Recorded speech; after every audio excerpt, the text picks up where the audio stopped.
Oi, gente. Vou dar uns minutinhos. Enquanto isso, eu vou pegar um material aqui que eu vou usar no vídeo de hoje, tá? Tô fazendo esse vídeo só para explicar. Tô fazendo esse vídeo aqui no canal do YouTube, no IBA, porque a gente quer testar, primeiro, a resolução do vídeo. Aqui é melhor do que diretamente no YouTube. Então, o canal do Café com Macumba, se a gente perceber que aqui ficou melhor, nós vamos fazer as lives aqui no IBA e depois a gente vai fazer um upload desse vídeo lá no YouTube, no canal do Café com Macumba. Então, vai ficar lá e aqui, tá bom? Por isso que a gente está testando o vídeo aqui hoje, para ver se fica melhor. Com certeza, a parte de vídeo, de imagem, tá bem melhor aqui do que lá. Mas vamos aí, vamos ver como é que vai ser, tá? Ainda faltam 2 minutos aí para 5 horas. Hoje eu comecei 1 hora mais tarde. Eu estou tendo alguns compromissos na quarta-feira e por isso eu não estou conseguindo fazer a live às 4 horas da tarde, como é o horário normal que a gente costuma fazer, tá bom? Eu acho que ainda no mês que vem eu ainda vou precisar fazer nesse horário das 5, 5 e pouco, mas depois a gente retorna ao horário das 4 da tarde, que eu acho que é melhor para vocês. Também vocês podem me dizer aí se o horário das 5 é melhor, sei lá, tá bom? Mas deixa eu pegar aqui e aí a gente já começa.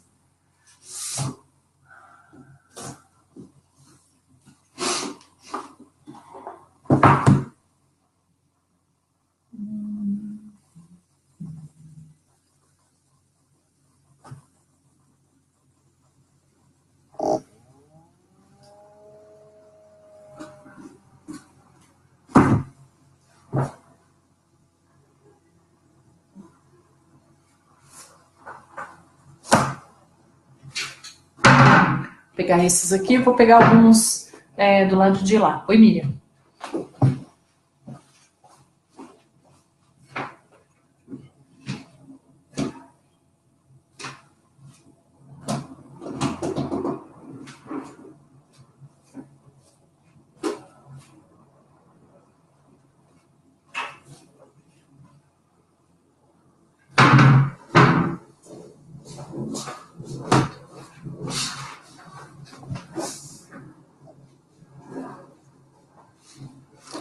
Vou lembrar a todos que ainda não viram nenhuma live do Café com Macumba, que o Café com Macumba, na verdade, é um canal no YouTube, um canal do IBA, do Instituto Benedita de Aruanda, que tem, assim, a intenção de publicar uma série de vídeos no intuito de discutir aí o despertar de consciência, não só a religião de Umbanda. Algumas vezes nós fazemos vídeos com temática umbandista, mas não se limita a isso, tá? Os nossos vídeos não se limitam a isso. Então eu vou começar dando uma introduçãozinha para vocês sobre o que é o vídeo de hoje. O vídeo de hoje, na verdade, ele foi montado, ele foi pensado devido a uma postagem que nós tivemos aí no Facebook. Só um minuto, deixa eu fechar a porta.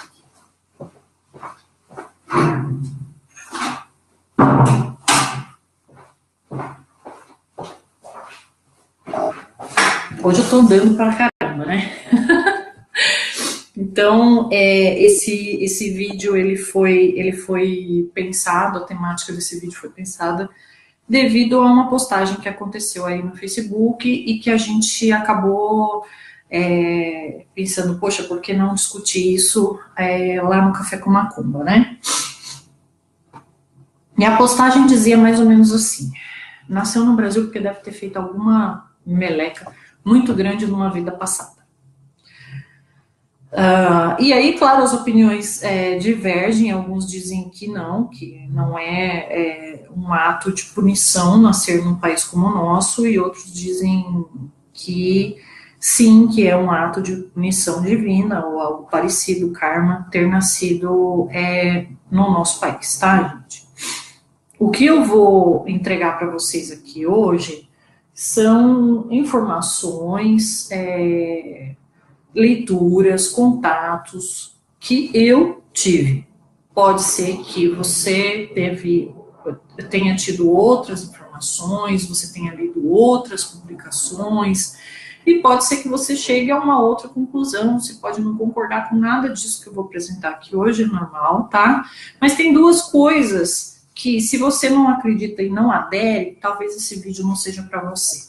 Primeira coisa, esse vídeo, um dos pilares desse vídeo é reencarnação. Então, se você não acredita em reencarnação, se você acha que reencarnação é balela, uma grande besteira, isso que aquilo, não faz sentido, eu acredito, não faz muito sentido você assistir a esse vídeo, tá? O segundo pilar é a lei de causa e efeito. Também, se você acredita que as coisas acontecem na vida de modo aleatório, entendeu? Que não existe uma inteligência por trás de tudo, também esse vídeo vai ficar meio sem sentido para você. Então, esses dois são pilares essenciais do que a gente vai discutir aqui agora: reencarnação e lei de causa e efeito. As duas estão intimamente ligadas, tá bom? Aí a gente precisa voltar no tempo um pouquinho e pegar aí a história nossa como humanidade, e verificar como os eventos se desencadeiam, tá?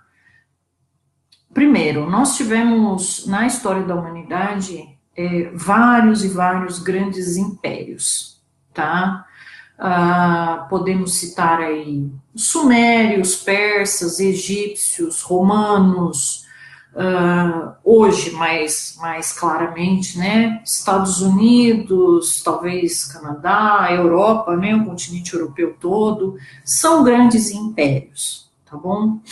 Dentro da lei divina, aquele que tem mais deveria ter uma prerrogativa de vida, que é auxiliar aquele que tem menos. Auxiliar aquele que tem menos não quer dizer tirar da sua boca para dar para o outro. Não é isso, tá? Auxiliar aquele que tem menos é dar suporte para que aquele que tem menos cresça e chegue num patamar em que ele não dependa mais de você, que tem mais que ele, tá? Isso no nível de país, no nível de grandes potências e países de terceiro mundo, isso parece que não acontece muito, né? Ou quase nunca acontece. O que acontece mesmo é que as grandes potências, normalmente, elas se subsidiam da matéria-prima que elas compram a valores baratíssimos dentro de países de terceiro mundo, como é o nosso caso, em algumas instâncias, e depois elas processam essa matéria-prima e vendem para esses mesmos países de terceiro mundo a preço de ouro. É isso que acontece. E aí o que acontece? O gap, a distância, vai se avolumando, né? Aquele que tem mais vai sempre tendo mais, aquele que tem menos vai sempre tendo menos. Isso também é outra dificuldade. Também é outra dificuldade. O ser humano, ele não entende que aquilo que ele tem hoje, principalmente se você não acredita em reencarnação, né? O ser humano, de um modo geral, ele não entende que aquilo que ele tem hoje, amanhã ele pode não ter mais. Que enquanto hoje ele está comendo filé mignon e caviar, amanhã ele pode estar revirando lixo. Porque a lei é essa. Se você não aprende a lei, então você vai ser colocado em situações que vão forçá-lo a vivenciar outras experiências, para que essas experiências, na sua grande maioria dolorosas, sejam impressas de maneira difícil, né, conturbada, no seu psiquismo, no seu campo mental, no seu campo emocional, no seu campo espiritual, e isso fica impresso, tá bom? Então nós temos, assim, uma série de livros psicografados, por exemplo, que nos dão conta de que a grande maioria dos espíritos encarnados como negros, que foram trazidos como escravos da África, tanto para o Brasil quanto para a América do Norte, ou seja, para as Américas como um todo, a grande maioria desses espíritos eram antigos europeus que apoiaram a Revolução Francesa, Revolução ali na Itália, Revolução Russa, ou seja, todos aqueles que moravam, digamos assim, no velho continente, como a gente costuma chamar, e que, de uma maneira ou de outra, apoiaram mental, energética e fisicamente mudanças feitas à base de sangue e suor dos outros. Tá? Porque vamos ser extremamente sinceros aqui, gente. Vamos usar aí, por exemplo, a Revolução Francesa. Nunca foi ideia dos revolucionários franceses tirar a monarquia e instaurar um governo democrático decente. Nunca foi essa ideia. Né? A ideia é, eu tiro você, porque você é o poder absoluto, mas eu quero o poder absoluto para mim. Então eu tiro você, eu conto uma historinha para o povo, eu falo que você é a causa do povo não ter nada, entendeu? Eu falo que você rouba, que você é isso, que você é aquilo, eu tiro você, literalmente corto suas cabeças, e aí eu me instauro no poder. E continuo fazendo tudo igual. Essa que é a verdade. Continuo fazendo tudo igual, mas daí eu consegui o que eu queria. A grande maioria das revoluções é assim. Haja vista a situação, por exemplo, da Coreia do Norte, aqui na América do Sul, né, da Venezuela, de Cuba e tudo mais. Então, assim, o cara quer o poder totalitário para ele. São cabeças megalomaníacas, são espíritos em evolução que não entenderam ainda que o mais forte deve auxiliar ao mais fraco, dando suporte evolucionário em todos os sentidos. É por isso que, dentro do nosso planeta, nós temos várias situações de sociedade. Nós não temos só coisas ruins aqui. Nós temos coisas ruins e boas, porque as boas deveriam carregar essas pessoas para o lado bom da força, vamos dizer assim, e deixar o lado negro da força para lá. Deveria ser assim, não é, tá bom? Então, voltando. A Revolução Francesa, por exemplo, foi isso. Trocou-se o poder totalitário de mãos, mas não mudou nada para a população. A população continuou com fome, com frio, sem lugar para morar, passando todo tipo de necessidade, promessas e nada, né? E depois, esses espíritos que tinham poder de mando dentro dessas sociedades que já estavam muito mais à frente do que outras, eles vêm depois a encarnar como negros, justamente na época em que a gente começa a venda de humanos como material escravo, tá? E aí, como é que a providência divina dobra uma consciência, um ego que acha que tem poder sobre a vida alheia? Ele tira o seu poder, literalmente. A vida tirou o poder de todas essas pessoas, colocando-as numa situação de escravidão.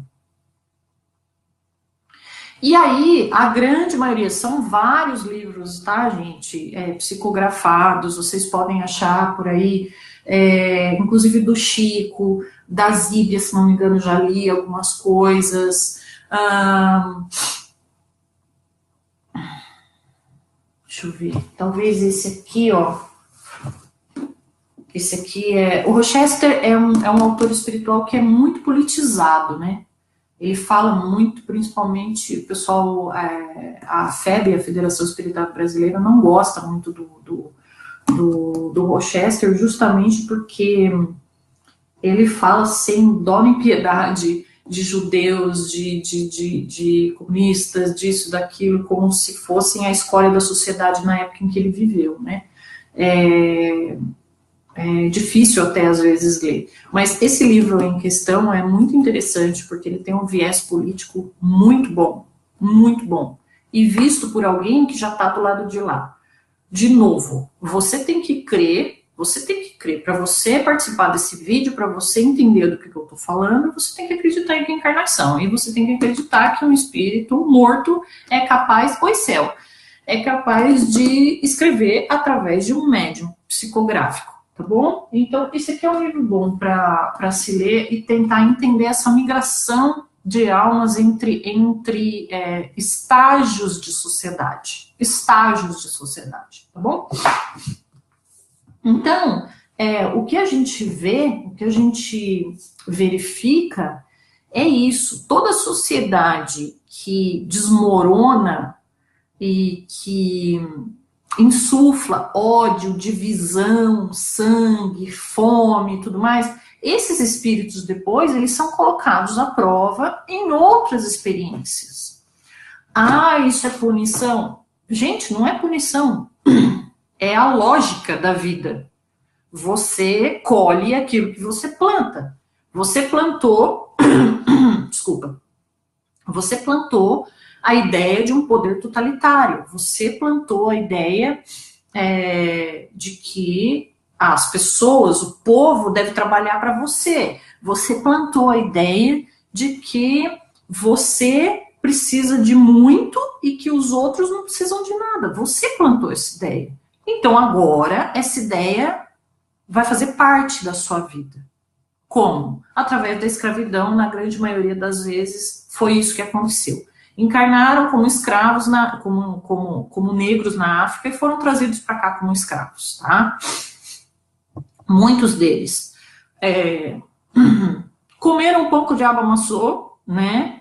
Alguns compreenderam muito bem a lição, seguiram adiante, e aí foram colocados de novo com a mesma experiência. Qual é a experiência? Você vai ter poder sobre esse país que te abrigou e você vai fazer por ele aquilo que você não conseguiu fazer lá atrás. E é aí que nós temos, por exemplo, nos livros do Robson Pinheiro, esse daqui é um deles, tá? Nós temos, por exemplo, cartas psicografadas do Juscelino, se não me engano, o Tancredo Neves, também uma carta psicografada dele, falando do quanto eles gostariam de ter entendido o papel deles, né? Dos erros que eles cometeram. É muito triste a pessoa, o ser, o espírito chegar do lado de lá e se ver nessa situação. Porque enquanto ele está aqui, eu até estava conversando com uma amiga esses dias, também através do Facebook, e ela falou assim, Sara, não entendo por que a pessoa precisa tanto de dinheiro, de poder, disso e daquilo. E o que eu falei para ela é que eu também não consigo entender, mas a única coisa que faz sentido na minha cabeça é que a pessoa, quando chega lá em cima, ela se vê envolta por uma droga. O poder é como se fosse uma droga, entendeu? A pessoa se sente Deus, divindade, não é? Não é à toa que o Maduro lá na Venezuela trocou o Pai Nosso. Trocou o Pai Nosso para não rezar mais Pai Nosso, rezar o outro lá, o ex-presidente nosso, enfim, umas barbaridades, assim, umas coisas que você olha e fala assim, mano, o cara tá louco, é loucura isso. Mas a gente sabe que não é bem assim, gente. É uma caminhada, é um caminhar.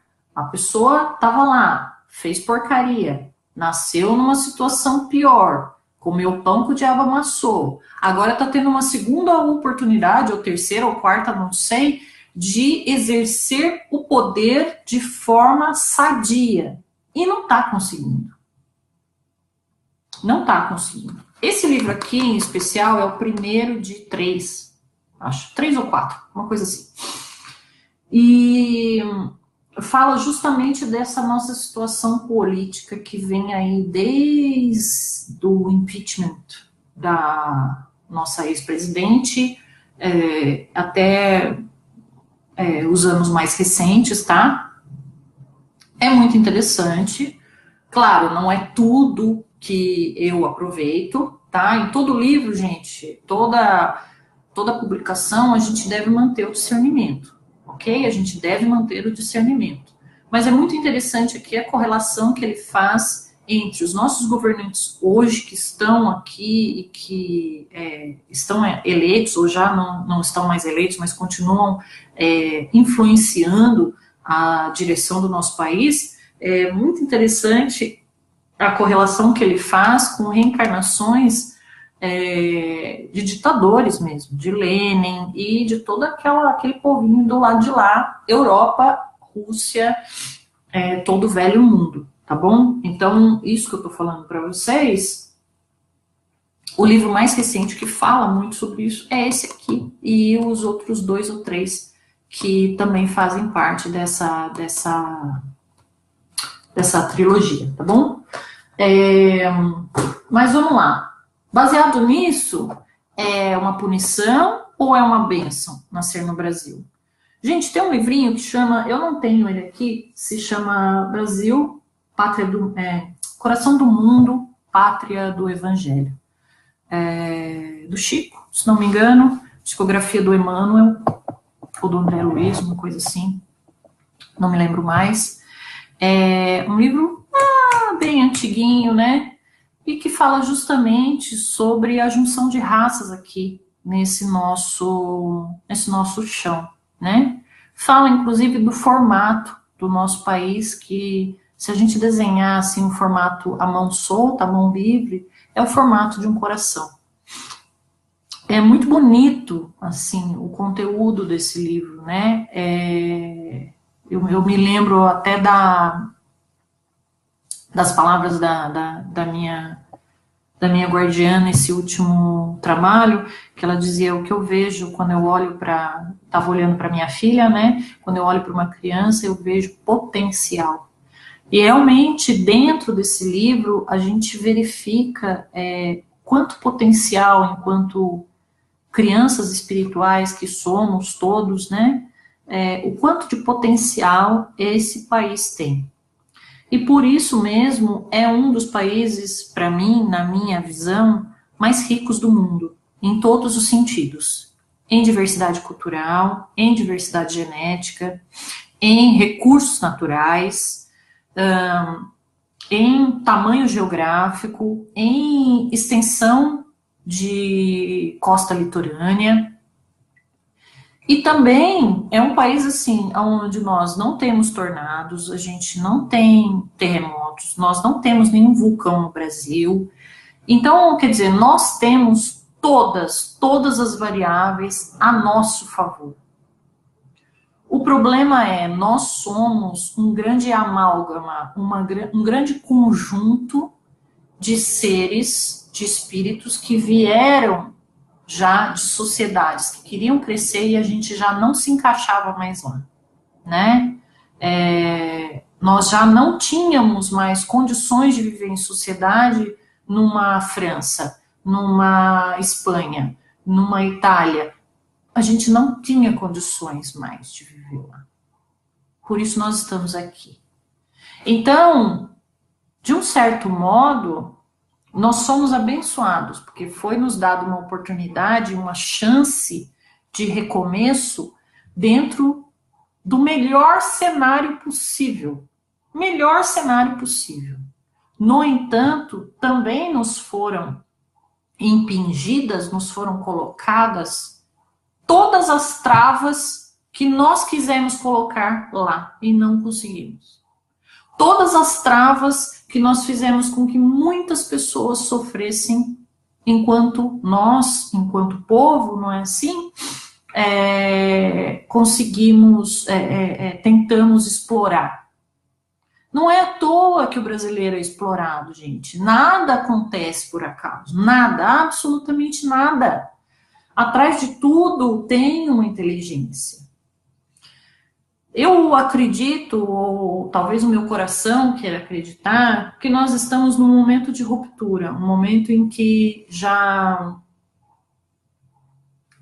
a grande maioria do povo está acordando, está despertando, está querendo realmente mudanças, né? E mesmo dentro do Brasil, vocês podem ver que tem muita ruptura. Então, o Sul, o Sudeste são centros onde você tem uma maior escolaridade, com pessoas com maior qualidade de vida, com maior acesso à informação.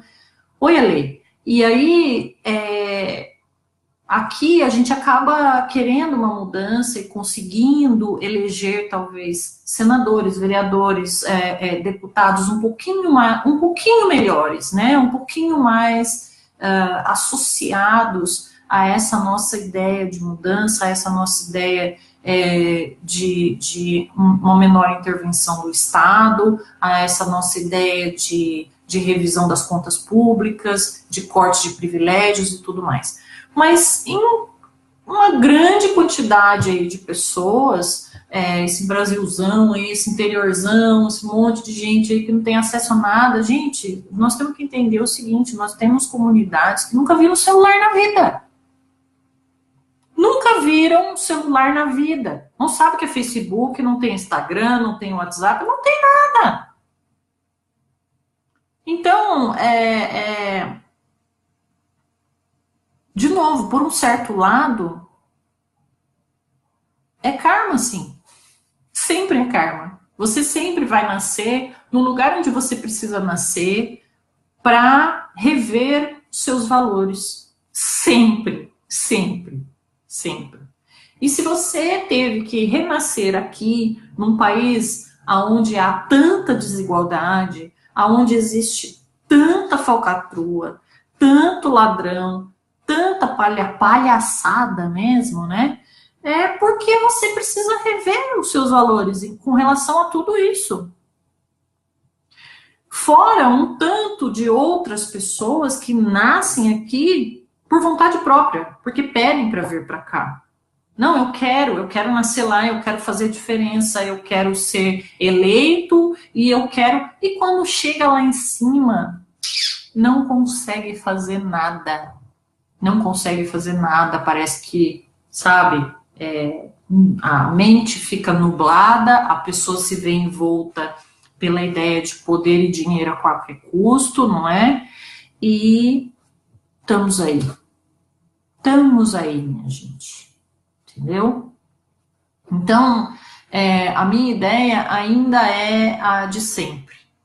Se eu creio que a lei de causa e efeito afeta tudo na minha vida, então ela afeta também qual é o lugar que eu vou nascer, quais as experiências que eu vou ter durante a vida, quais são as pessoas com quem eu vou ter contato.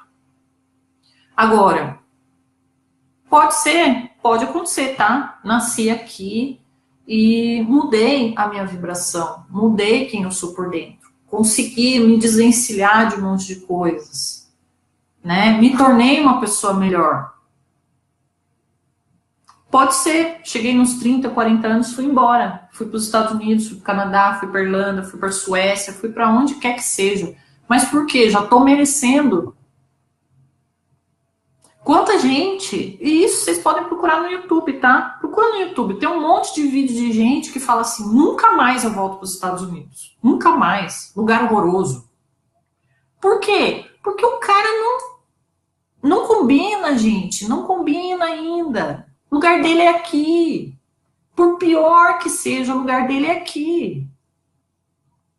Entende? Aquele é um país de liberdades, mas com uma legislação extremamente punitiva. Porque a sua liberdade lá termina onde começa a liberdade do outro. Lá não tem essa de você cruzar a linha. Cruzou a linha, no mínimo você vai levar a bala. No mínimo. Por que nenhuma casa lá nos subúrbios costuma ter muro? A minha filha sempre me pergunta isso. Mamãe, por que as casas lá nos Estados Unidos, que aparece aí nos vídeos, não sei o quê, não tem muro, mamãe? Porque tem uma lei lá nos Estados Unidos que diz assim, a propriedade é privada. Se você puser os pés dentro do meu terreno e eu me sentir ameaçada por você, eu posso te matar e não vai acontecer nada comigo, porque você cruzou a linha.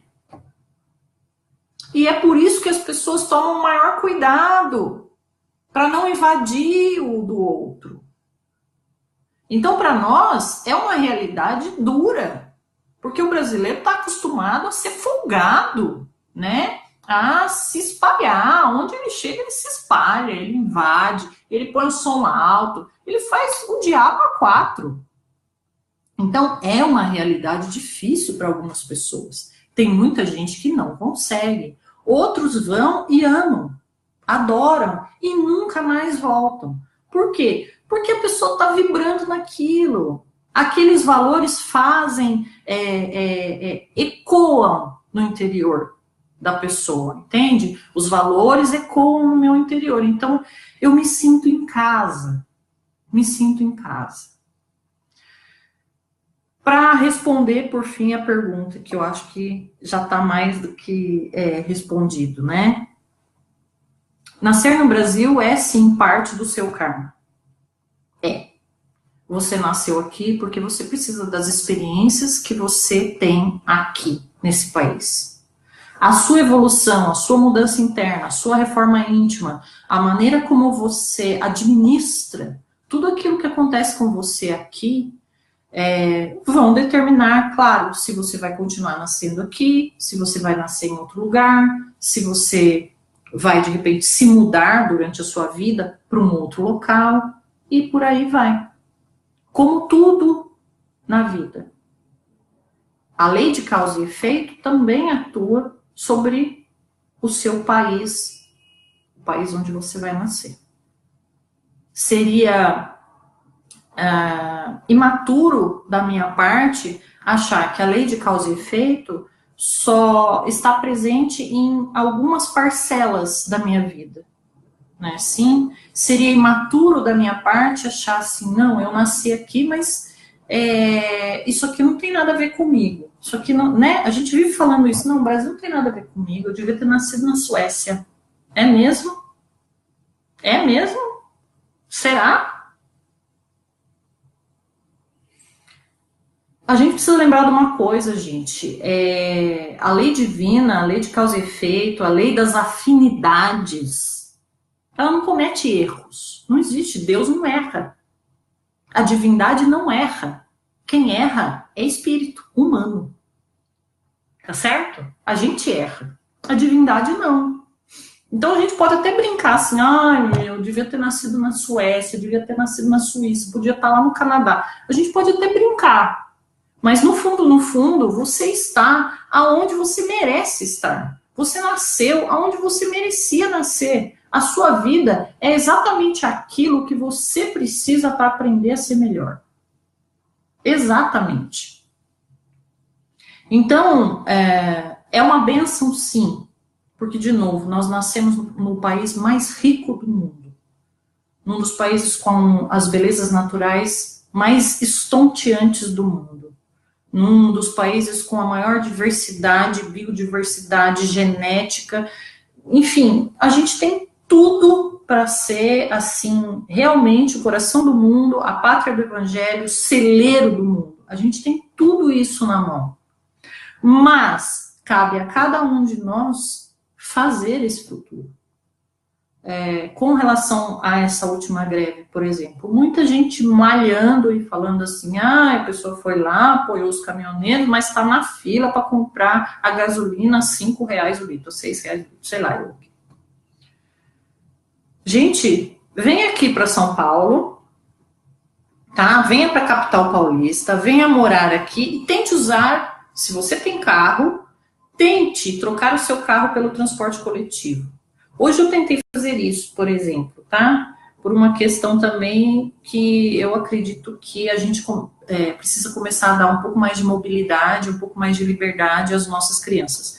Eu queria, já estou há um certo tempo, e falei assim, bom, agora é uma hora muito boa para fazer isso. Eu queria testar ir até o centro da cidade, mais especificamente Praça Júlio Prestes, de trem. E hoje é um dia ótimo, porque tem pouca gente, né? Tem pouca coisa circulando. E eu falei assim, olha, talvez seja agora, né? Vou testar. Só que daqui até lá, de carro, num dia normal, uma quarta-feira normal, eu demoro 30, 35 minutos. Tá bom? Hoje, por exemplo, eu demorei 20, porque não tem quase nada de carro na rua. Eu olhei no site da SP Trans e tudo mais, e se eu fosse de trem, e olha que é uma única baldeação, tá? É uma troca só, trem, depois troca metrô até lá na Júlio Prestes. Eu teria demorado 1 hora e 10 minutos. 1 hora e 10 minutos dentro de um trem. A minha filha sai meio-dia e entra às 2. Sai meio-dia da escola e entra às 2. Quer dizer, não, ela teria meia hora, 40 minutos no máximo para tomar banho, se arrumar, comer e tudo mais. Então, é muito fácil falar dos outros, né? Mas vem aqui, veste o chinelinho do outro, pisa nas pedrinhas do outro, e aí você vai ver que nem tudo é tão simples quanto parece. Mas, enfim, não vai mudar enquanto a gente não mudar. Não vai mudar porque os caminhoneiros fizeram greve. Eles fizeram greve por causa do preço do diesel, e agora a gente vai pagar o desconto do diesel, a gente vai pagar na gasolina, a gente vai pagar no gás de cozinha, a gente vai pagar numa série de outras coisas, gente. A gente vai pagar, entendeu? Então, o que nós precisamos rever são os nossos governantes, de preferência. Mas, infelizmente, o Brasil é uma coletividade de muitos espíritos, que têm acesso a vivências muito diferentes. O que funciona para mim, não funciona para o cara lá do Nordeste, não funciona para o cara do Amazonas. Então, é preciso agora achar um meio termo para que a gente consiga realmente entrar nesse nosso futuro que parece que nunca começa, né? Mas nós temos sim, dirigentes que foram ditadores e que agora estão aí tendo uma nova oportunidade e de novo eles estão errando na mesma coisa. É uma tristeza a gente olhar e ver a pessoa com a faca e o queijo na mão, podendo fazer tanto, num país onde ele teria tanta facilidade de fazer, né? E o cara não faz. Simplesmente o cara não faz. Então, dá uma certa tristeza. Dá raiva, mas dá uma certa tristeza, porque a gente, principalmente, que acredita na espiritualidade, a gente sabe que o que espera esse cara não é bonito, gente. Esse cara, quando eu digo todos eles, não é bonito. Não é. Eu não gostaria de estar na pele de nenhum deles. Nenhum. Porque ter na consciência o sofrimento de milhares de pessoas quando você desencarna, olha, é pior do que eu acho ser queimado na fogueira, viu? Eu tenho a impressão que deve ser pior, porque é de enlouquecer. É de enlouquecer qualquer cidadão. Então, dentro desse assunto, eu sugiro para vocês também, eu já devo ter mostrado esse livro aqui algumas vezes, eu vou sugerir novamente a leitura desse aqui, tá? Varuna, o Messias de Atlântida. Esse autor, o Albert Paul Garruy, ele foi um bandista, ele já faleceu, acho que em 2009, 2006, não sei, ele faleceu. Ele é neto de diplomata, então ele passeou aí o mundo inteiro, porque foi o avô que criou ele, ele passeou o mundo inteiro. O cara, acho que era economista também, e ele escreveu esse livro aqui, e todos os outros, né, esse aqui é o volume 0, ele vai do volume 0 ao volume 7, nessa série aqui, e tem uma segunda série com 5 livros. Ele diz sobre esses livros que eles não foram psicografados, tá? Eles não foram psicografados, que na verdade é uma pesquisa extensiva que ele fez, Mas eu acredito também que ele recebeu aí umas intuições bem interessantes na hora de montar essa série aqui. É muito legal para quem gosta desse assunto, dessa migração de almas, tá? Essa migração não acontece só dentro de um planeta, entre um país e outro, entre uma cidade e outra, um estado e outro. Essa migração também acontece de tempos em tempos entre planetas. Então, se um planeta chega a um ponto em que ele não suporta mais latrocínio, estupro, isso, aquilo, outro, a sociedade como um todo chega num nível consciencial de que não dá mais, esses espíritos vão sendo gradativamente puxados e levados para outros planetas onde eles possam continuar a caminhada deles, tá? Seria injusto a providência divina numa cesta com 20 maçãs, colocar uma podre para apodrecer o resto, tá? Não é essa a ideia. Então, esse aqui é muito interessante e esse aqui eu já mostrei, tem muito mais a ver conosco, com o Brasil, é bem legal, tá? Mas se você é a favor de algum partido político, não leia, porque você vai ficar com raiva. Todos eles têm problema. E por fim, esse aqui que eu gosto muito é Akhenaton, Revolução Espiritual do Antigo Egito, do Roger Paranhos.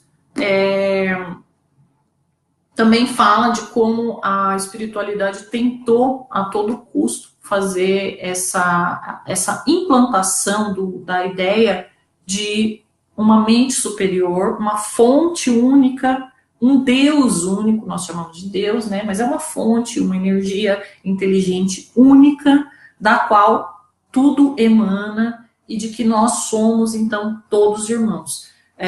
Esse cara aqui, o Akhenaton, foi quem tentou trazer isso. Já lá, a dele, ele faz parte da 18ª dinastia. O nome original, ele foi Amenófis III ou IV, não me lembro bem. Acho que terceiro. E o Akhenaton, ele tenta fazer isso. Alguns outros livros, inclusive, trazem a seguinte informação, de que se esse cara aqui, se a sociedade da época tivesse aceito a ideia, né, porque eles já tinham toda essa ideia de reencarnação, não assim, no sentido do espiritismo de Kardec que nós temos hoje, mas eles já tinham uma ideia boa sobre reencarnação, sobre causa e efeito e tudo mais, e eles tentaram, através da vinda desse espírito aqui para cá, eles tentaram implantar a ideia do Deus único e tudo mais, para daí elevar a vibração de espiritualidade e poder trazer, como filho desse cara aqui, ninguém mais, ninguém menos do que Jesus Cristo. O cara não conseguiu, né? A população, na verdade, os sacerdotes na época não aceitaram hipótese alguma, porque eles iam perder poder, iam perder dinheiro, e aí massacraram, né? Mataram a família toda, todas as crianças, ele, a mulher, e sobrou só o Tutankhamon, que era um garotinho na época de 8 anos, fácil de dobrar, e aí foi colocado na cabecinha do Tutankhamon que o pai dele era um traidor, isso, aquilo outro, e o Tutankhamon, então, governou aí até os 18 anos, veio a falecer, e eles colocaram um outro faraó na linha sucessória, mais de acordo com aquilo que eles queriam. Então, vocês podem ver, gente, que a história só se repete, tá? A gente troca os peõezinhos, mas a história é sempre a mesma. Poder e dinheiro contra o que eu deveria fazer. Nunca o que eu deveria fazer ganha nessa história. Mas uma hora ou outra vai ter que ganhar. Tá bom? Uma hora ou outra vai ter que ganhar. Eu, pessoalmente, acredito nessas duas coisas. Nascer no Brasil realmente é uma dádiva por um lado, mas é uma aprovação por outro. Tá bom? Obrigada. Eu espero que todos vocês tenham um feriado maravilhoso, que o fornecimento aí de bens de consumo, de gasolina e tudo mais, seja normalizado o mais rápido possível, e que assim a gente tenha aí a continuidade da nossa vida, né? É isso aí, gente. Obrigada. Até a próxima.